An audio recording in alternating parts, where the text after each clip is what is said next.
Today on the HR Department's Preventing People Problems podcast, we will be talking about your exit strategy. So whether or not you run a family business, or maybe you run a lifestyle business, or maybe you're building something bigger that you want to sell in the future.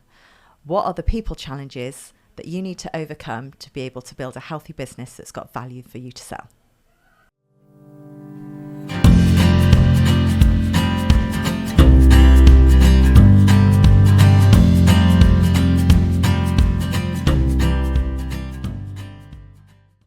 Hi everyone, and welcome to the HR Department's Preventing People Problems podcast. I'm Tracey Hudson, and with me I have two amazing HR professionals, Michaela Gartside and Sarah Bradley. Hello girls. Hi guys. How are you today? Good, thank you. Great, thank you. Yeah. Good. Okay, so today we want to talk about exit. We want to talk about business owners and how they leave their business and how they have a healthy business that they can leave. It's got to be in a good position so they can either sell to someone for a good price, or their family inherit it maybe, but it's in a good condition so they feel like they can step back. Or maybe it's a lifestyle business and they just want to close it down, or whatever. Everyone's got their different ambitions about what they want to do with their business, right? So let's talk about that. Great, let's get started. So thinking about challenges that you guys see, because you're dealing with business owners all day, every day. That's all you do. You're the expert. So what kind of challenges are you seeing with business owners that maybe want to leave, but are struggling with it, or can't sell, or don't know what to do? I think part of the problem often is people not knowing what to do or what might be possible. So clearly, I think the first important step is thinking about what your plan might be. And I think where we play a big part is in the team readiness. Have you got the right people in your organisation that allow you to start working on your business rather than in the business, which means over time the business operates without you and puts you in a good position that you've got something that's, if you want to sell, saleable, because actually there's longevity in it because you've reduced that dependency on you as the business owner. Yeah, absolutely. So can we talk about teams with them working remotely now? Because sometimes it might feel, I know certainly we get the feedback that when people are working remotely, they just feel a little bit like they're not involved as much, especially when some people are based in the office and some people aren't. And this seems to be quite a common theme that we have with clients. So let's just pick up on hybrid working and what do business owners need to be doing to make sure that their teams feel included and that they're really on the bus in terms of where the business needs to be headed. I think, like Michaela said, we're back to that phrase, on the business, not in the business. Yeah. And my experience of the smaller business managers are that they're working still in the business, and we need a real management structure, even in a small business, for the hybrid working to really work. So it's great working at home. I've worked hybridly for over 17 years, way before a certain pandemic arose. Let's not talk about that. Let's not talk about that. But you know, working at home just requires regular communication, focused one-to-ones. In terms of getting the business healthy and the people and the team ready, we need to be having training sessions. We need to be having business communications. We need to be letting people know what's happening. So working at home, hybrid working can work, but you can't just put somebody out to pasture. You've got to still check in on them. And we don't always see a true manager's role in a small business. And we really need that person that's working, looking after the team, helping the team, growing the team, and not just on the day-to-day tasks of the business. We need a real management role in the business. And thinking about small business, so we've all been here, right? You start a business, you recruit staff, they report to you because that's just what they do. You don't think in a small business about recruiting a manager as such necessarily. That's not where you'd naturally go. No. So where do you start with that as a small business owner? I think it's about being really clear about what you want roles to do. So if you want somebody to take responsibility for those people, it's about bringing people in with the right skills that they're going to be effective people managers, whether that's managing performance, whether it's training and developing staff, whether it's managing performance against sets of KPIs. I think you've just got to be really clear about what that role is going to deliver and the value it's going to add to your organisation. So not just promoting the person who's best at the job. Yeah, I think we've all been there. That's a common mistake. Absolutely. Whether in a small business or a large business, you know, when we promote our best technical person, but they're never going to be a great people manager. So I think it is about getting clarity, but also then about understanding, isn't it? Why are you not promoting your best technical person, for example? Still rewarding them appropriately, recognising their contribution to the business, but actually also recognising where their skill set is. Yeah. I think Michaela mentioned the word value there, and that's something to pick up on, because we can get a little bit obsessed with return on investment when we're in smaller businesses. For good reasons, we get obsessed with it, but this kind of role will give a different value, but it won't be able to be measured in the same way. You won't get, you know, fee earning money necessarily or income generating as much, because they've got to be allowed to focus time on looking after the team, nurturing the team, creating the healthy business for the future. And I guess it's mindset for a business owner, isn't it? Because as business owners, we spend time doing the stuff we like doing, rather than the stuff that we need to do and that we're good at. So it's really being critical, I guess, and looking at yourself and thinking, okay, what am I good at? Where do my skills need to be? How do I replace those skills?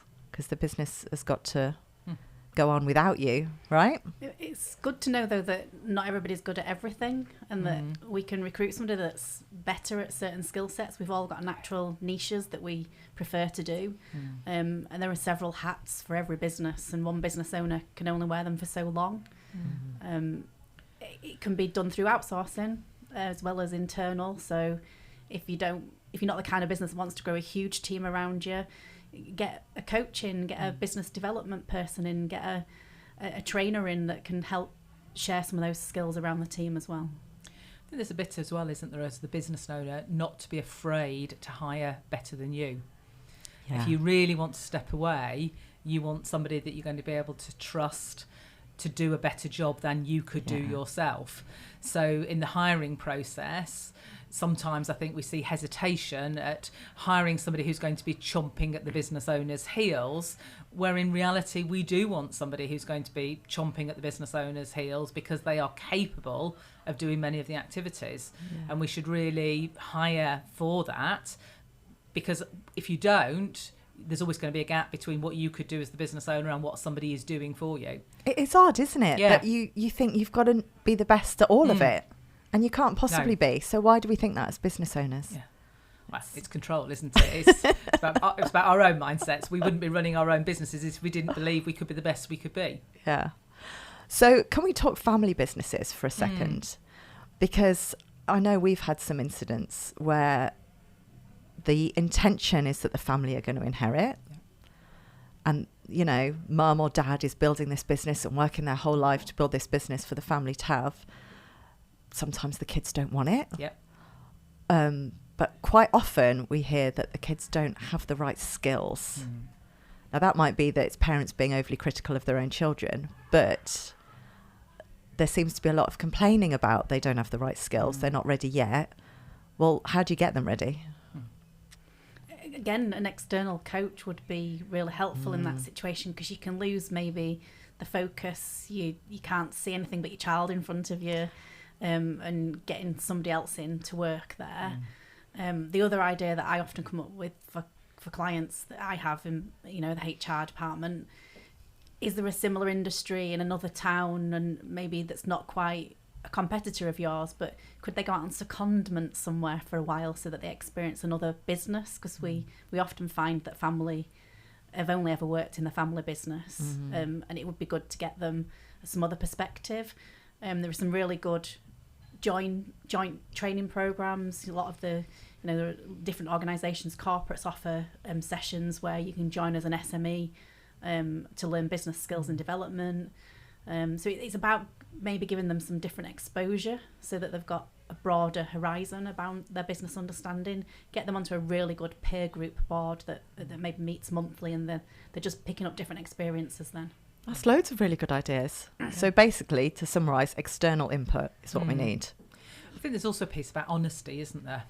So it's really difficult, isn't it, in a parent-child relationship, for either party to be completely honest and open. Yeah. And actually, we often see that failure rate when it transitions from parent to child, because it isn't what the child wants to do. It's not their passion. It's not what they want to spend the majority of their waking hours doing. And so I think it's about encouraging people to be really honest, and maybe that's where the independent piece comes in, that somebody else can tease out the real emotion if somebody really wants it. Or equally, if a parent doesn't feel a child is capable but the child wants it, honesty about the skills gap. Yeah. So I think for me it is that complete openness and transparency about what's the gaps in ambition, whether it's the parent or the child, particularly if you've got a team that are going to depend on the successor. It's got to be right for everybody. And of course, you've got that team watching that successor, sometimes waiting for them to fail, or at least making judgments about how that's going to go. And I think also sometimes you've got it the other way around, haven't you? You've got the successor in the business. They are more than capable and ready, but the business owner themselves aren't quite yet ready to give up. But everybody knows that's equally the right thing. So I think it is that whole piece around having a plan, but being very honest and open about the different stages of it, and almost what the criteria are to be successful. So that's thinking about, kind of growing from within, which is great. Business owners have all got different ideas about how they want to grow and what that looks like. A big part of growth might be about acquiring other businesses. Yeah. So can we talk about that for a minute? Because that feels like, I know to business owners, when I'm talking to them, it feels really complex. It feels really overwhelming if you're going to go and buy another business to grow.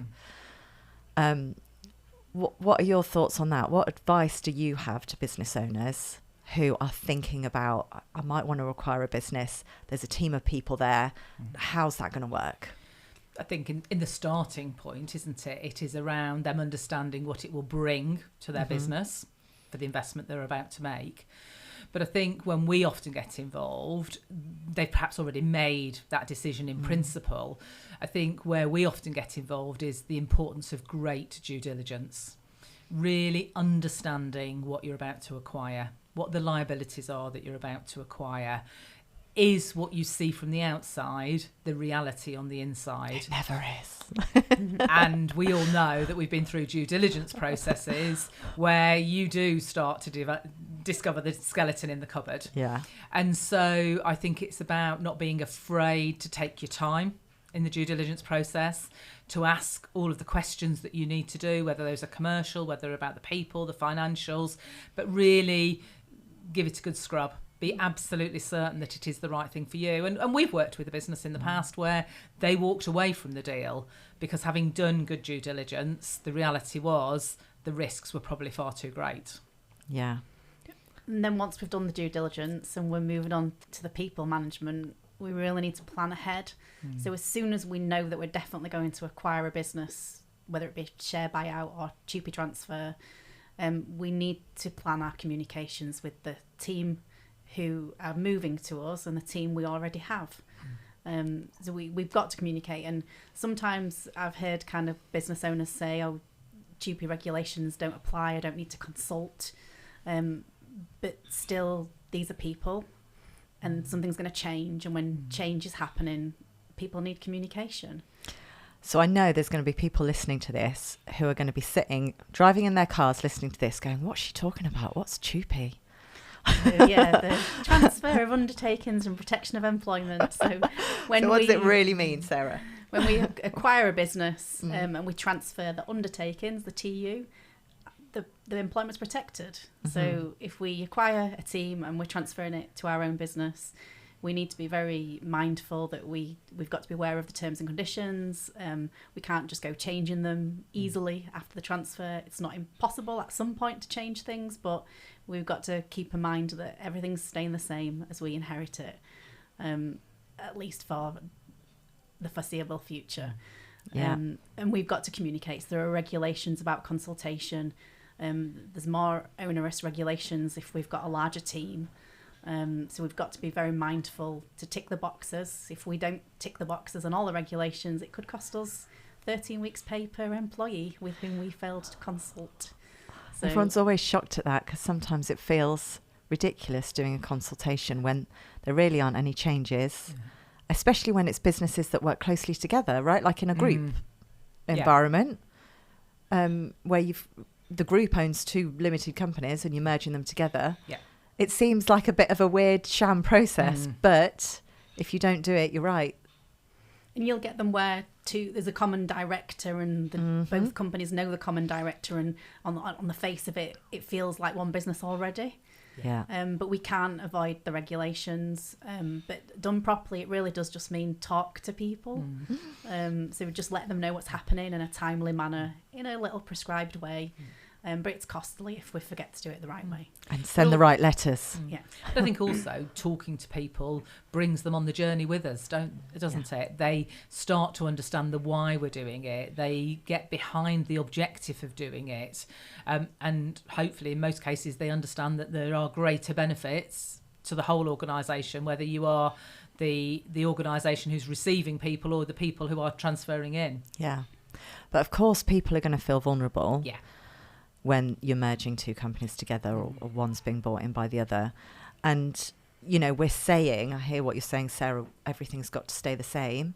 But the reality is sometimes is that people's jobs are going to be vulnerable. If you're merging two businesses together, you don't need two office managers. You don't, for example. So in those sorts of situations, redundancies are possible, but you can't pick and choose, right? Yeah. Again, back to process. So, you will find similar job roles where two organisations merge, and it's really important to get ahead of the game there and have a plan and decide what will happen with that. And we may find ourselves in a redundancy situation, hence why it's so important to communicate so people know what's coming down the road. Yeah, and I know just working with business owners in these sorts of circumstances, the staff that are already there will feel safer because they know they're involved, and and it's about being really clear with people that it's got to be a fair process. I think the staff in the receiving organisation, as you've just said, often are quite surprised if you do enter then into a redundancy process that it could impact them as well, that they might be in the pool. There's often an element of surprise, which again, I think goes back to that whole piece around consultation early enough with all affected parties in both organisations is key, so that there's a completely transparent base on which people know what's going to happen. Yeah. So talking to people is key. That's probably the theme on every HR topic. Anyway, so let's think about then actually what happens when somebody does take over. So whether, you've got a business owner who's sold out to another company, or you've got, a family have taken over. What other challenges have we got from a HR perspective in those sorts of quick growth or sale? Inevitably you're going to have changes in leadership style, different personalities, different characters, periods of adjustment, maybe new structures, different team dynamics. So I think it's about putting in place again the opportunities for people to get to know each other, to learn from each other, sometimes maybe learning new processes, making sure we're getting the training right so that we embed the organisations together as quickly as possible. And out of that, sometimes you take the best of both organisations and end up with better.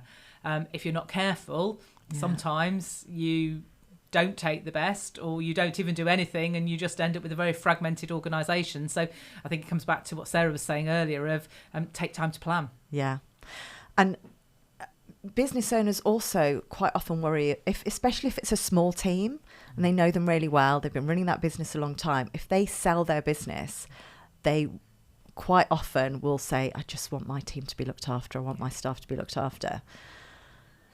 You can't really insist on how people are treated, but what can the business owner do before the sale to kind of make their team feel comfortable, you know, how far in advance should they be talking to their team about selling? And I guess business owners worry about losing people, especially if they've been there a long time and always worked in a certain way. The thought for staff of, oh my God, we're being sold and we're going to have to go somewhere else or reporting to somebody else, that change can be really terrifying for people. So what advice would you have on business owners around that?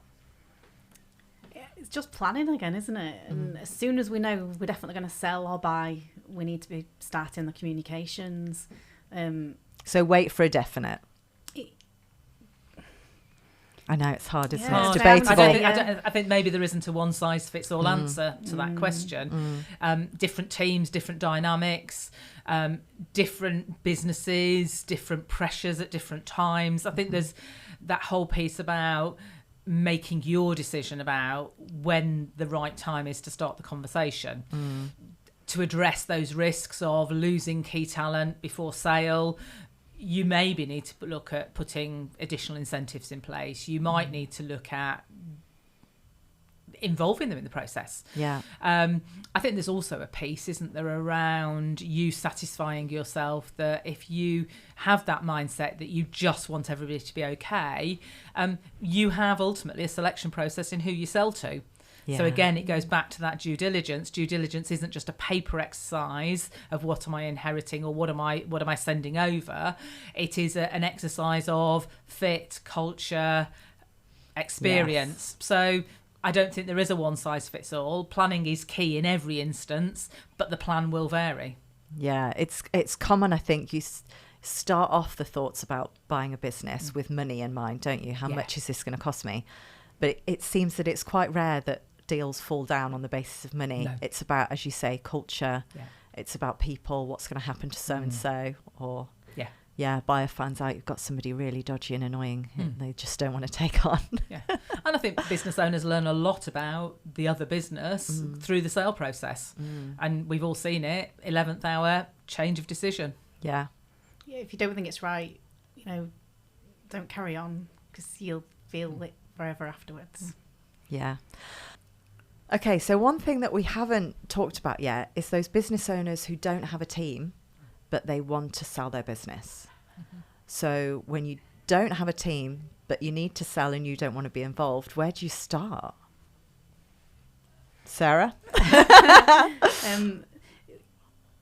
The only option to succeed in doesn't have to be growth of a huge team. Exactly. There are plenty of small business owners out there that are lifestyle businesses that still successfully sell when the time comes.